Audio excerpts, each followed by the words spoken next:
Hello, welcome to Astro Mary. My name's Mary English and I'm a professional astrologer living in the UK in a place called Bath, which is southwest of London. And I've been in private practice for quite a long time, and professional private practice since 1999. And I see clients in my practice as an astrologer, and then I qualified in homeopathy in June 2001, so I've also been seeing clients over the years with health issues, and then recently in 2015 I qualified in hypnotherapy and hypnosis. So I run an alternative practice from home and also from various different room rentals and people's houses and parties and things. But I run my practice in a slightly different way, in that people can come to me for a whole host of different reasons, and for lots of different types of therapies that I offer. But the main therapies that I offer are Reiki, homeopathy, hypnotherapy, past life regression, astrological consultations, readings. I do a lot of psychic readings, and I work over the phone. I work via Skype and various other different online things like FaceTime and DocsyMe, and also face-to-face with clients, and by email. So no matter what you might need to know the answers to, there'll be a method or a way to find an answer for you. So on my channel and on my podcasts, I'm discussing mostly astrology, and the reason I've started this podcast is I remember what it was like for me to learn astrology right at the beginning, and I was just too confused to make any sense out of it. In fact, when I first came across astrology, I was pretty young. I was about 15 or 16, and I sort of, I'd found out what sign of the zodiac I was, and my auntie was quite heavily into astrology, and she told me a few things about my chart which I completely misinterpreted, and I spent a long time saying that I'd got Gemini in my first house, which isn't true.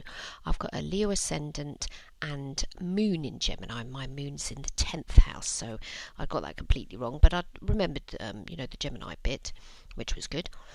And then I didn't get seriously into astrology until one day my homeopath and I were discussing something that happened in my life, and she said, that must have happened during your Saturn return, the thing we were talking about did.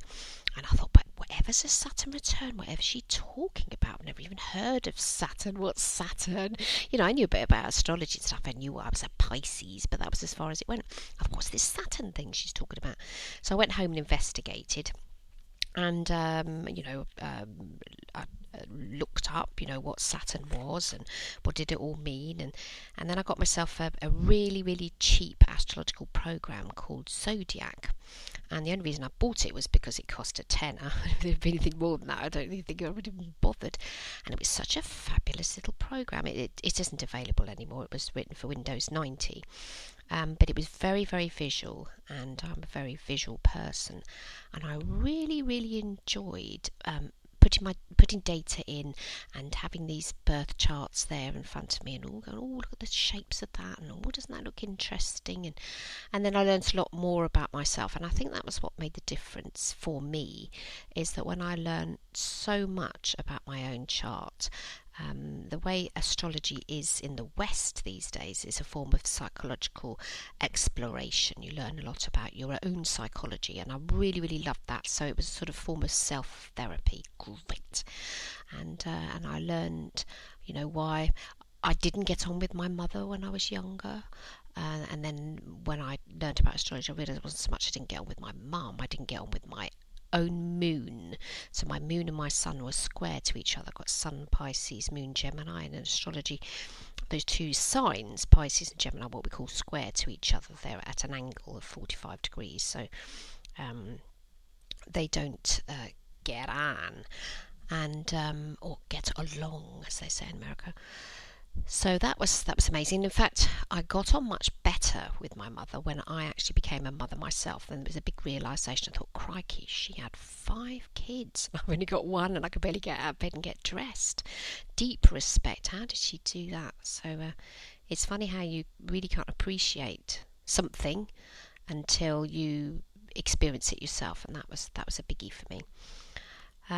So I qualified in homeopathy in 2001, and in the background I was studying astrology. Not professionally, I was teaching myself, but I'd already learned when I was a teenager how to read cards, and I progressed on to palmistry, and by the time I got to 18 I joined the Society for the Study of Physiological Patterns, and they were an organisation where you could learn more information about things like phrenology, astrology, palmistry, tarot, the whole shebang, all the whimsical stuff, spiritual, I think we'd call it now.